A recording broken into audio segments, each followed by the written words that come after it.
of have Mrs. Lisa Flowers, an American who is an American business strategist, marketing, PR, and social media expert. She's going to deliver very shortly a very interesting session on how to use social media as part of the disability conversation.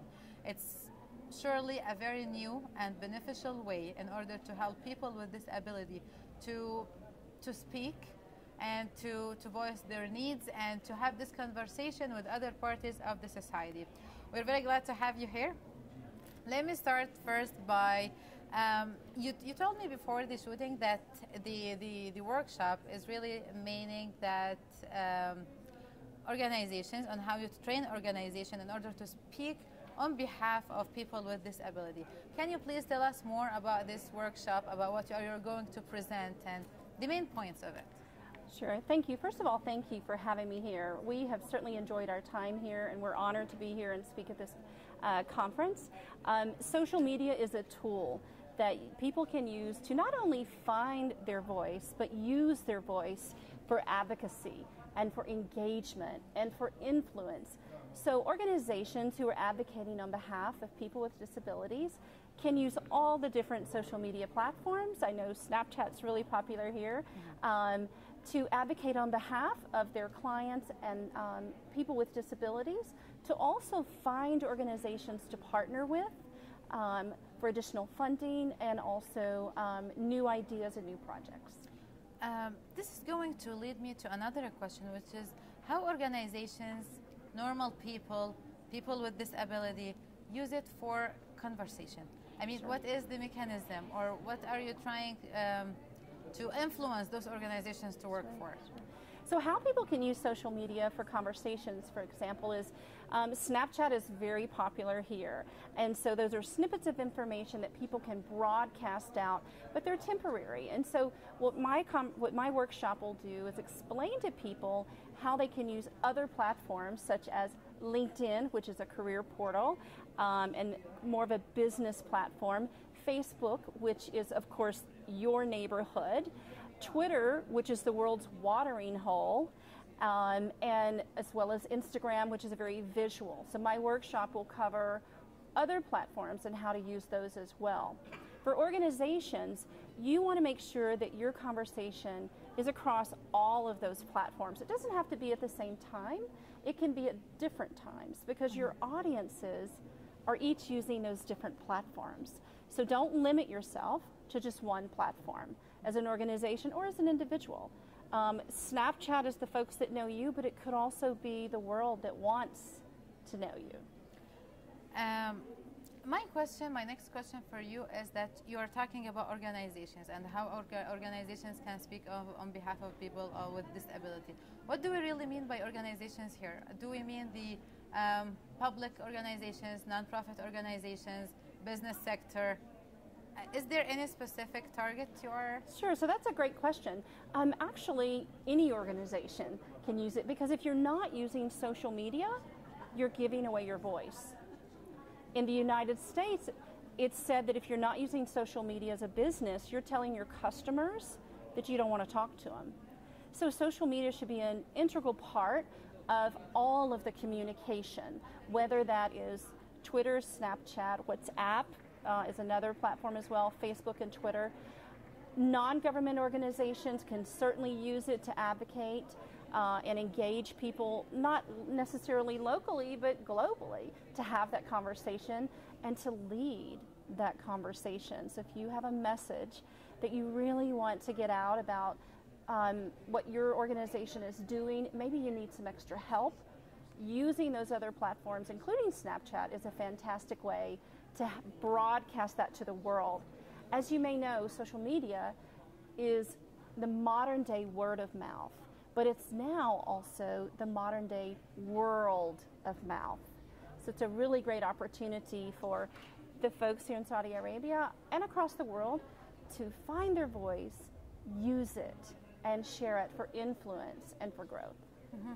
Very important plan that you are trying to send through the presentation you will be having shortly. But I would like to know from you, from the experience you have, How can you describe the current stage, most of the organizations in the world going through right now? Are we still in baby steps when it comes to organization using social media for disability conversation, or are we advanced? How can you describe here? Well, I think we're growing as a world, as every country's got their limitations. Facebook just recently had a big PR issue in terms of privacy. And so we're still learning from that, particularly in the U.S. Organizations as a whole need to find out where their audiences are talking. So maybe you aren't active, maybe you don't need to be active on Facebook if your audiences aren't on Facebook, but you should have a presence, because you never know which other organizations might want to partner with you. And so that's a really great way to get started, is get your real estate, your online real estate, on Facebook and Twitter and LinkedIn and all the platforms. So at least you have a consistent look and feel of your name, your brand, your logo, and your voice. And then find out where your audience is talking and talk with them there. We've seen a lot of success with organizations that are shifting the conversation to another platform. So as a whole, every day there's new apps coming out. Every day, young people are creating these fantastic apps, and young people are using them. We're a world that is every day growing and changing and adapting to the new technology, whereas the millennials grew up with it. I'm a little bit older, and so for me, the social media platforms are a tool that I use as a professional with the marketing and the PR and the social. Very interesting, and that makes me sure that you are having very optimistic outlook for the future. Sure. Which we all hope that we can use all social media platforms in order to ensure that people with disability are given the rights and are provided with the right environment so they can shine in their areas of interest. This question is going to take me to another point, which is related more to Saudi Arabia. We know that the Kingdom's Vision 2030 stresses and emphasizes the importance of empowering all capabilities, empowering all people, female, males, youngsters, older, children. Everyone should contribute to that development process. How do you see that within the social media thing and within your aim to let organizations speak for people with disability? Social media can be private, meaning that you don't have to tell everything about yourself, and you don't necessarily have to take a picture of someone to be able to tell their story. It can be their hands, it can be their feet, it can be an angle. So organizations can use social media to bring in people with disabilities, whether they're visually impaired or audibly impaired, and they can use that to grow the organization and that voice. They can do videos, and so for example, I was just in the exhibit hall with Saudi Rehab Group, and we did Facebook Live right from the exhibit hall over there. So that's a great way for them to, at that moment, be live, talking about what they're doing, and also they can use it in the future to videotape their programs, get testimonials from people that have used their programs. The other thing that you can do is participate, organizations can participate in Twitter chats, which you can be anywhere in the world. You don't have to have any video on you, which is what I like. If I'm at home sitting there, I like to do Twitter chats. And you can go back later and be part of that conversation through the hashtags. With LinkedIn, for example, all of the groups on LinkedIn, if you're an organization or you're a professional looking for opportunities to do business, to connect, to engage, those are fantastic ways in their groups, LinkedIn groups.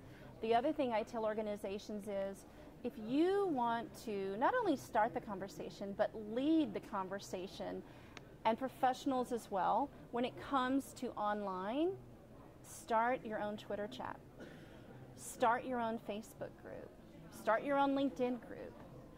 But the one thing that everyone needs to remember is, if all of these platforms Facebook, Snapchat, LinkedIn, Twitter decided that they're going to take their toys and go home, meaning we're going to start charging you money to use them, you have to have a home base. So you certainly want to have a website that you're directing people to in terms of that online conversation. So use the platforms, but have a home base that you can go back to.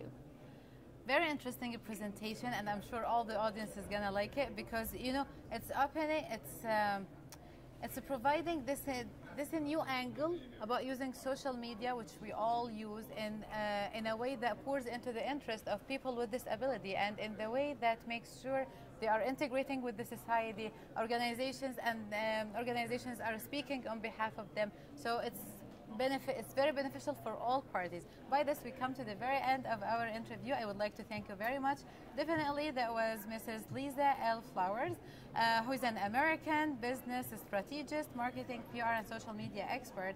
We had this amazing talk with her. But what's for now?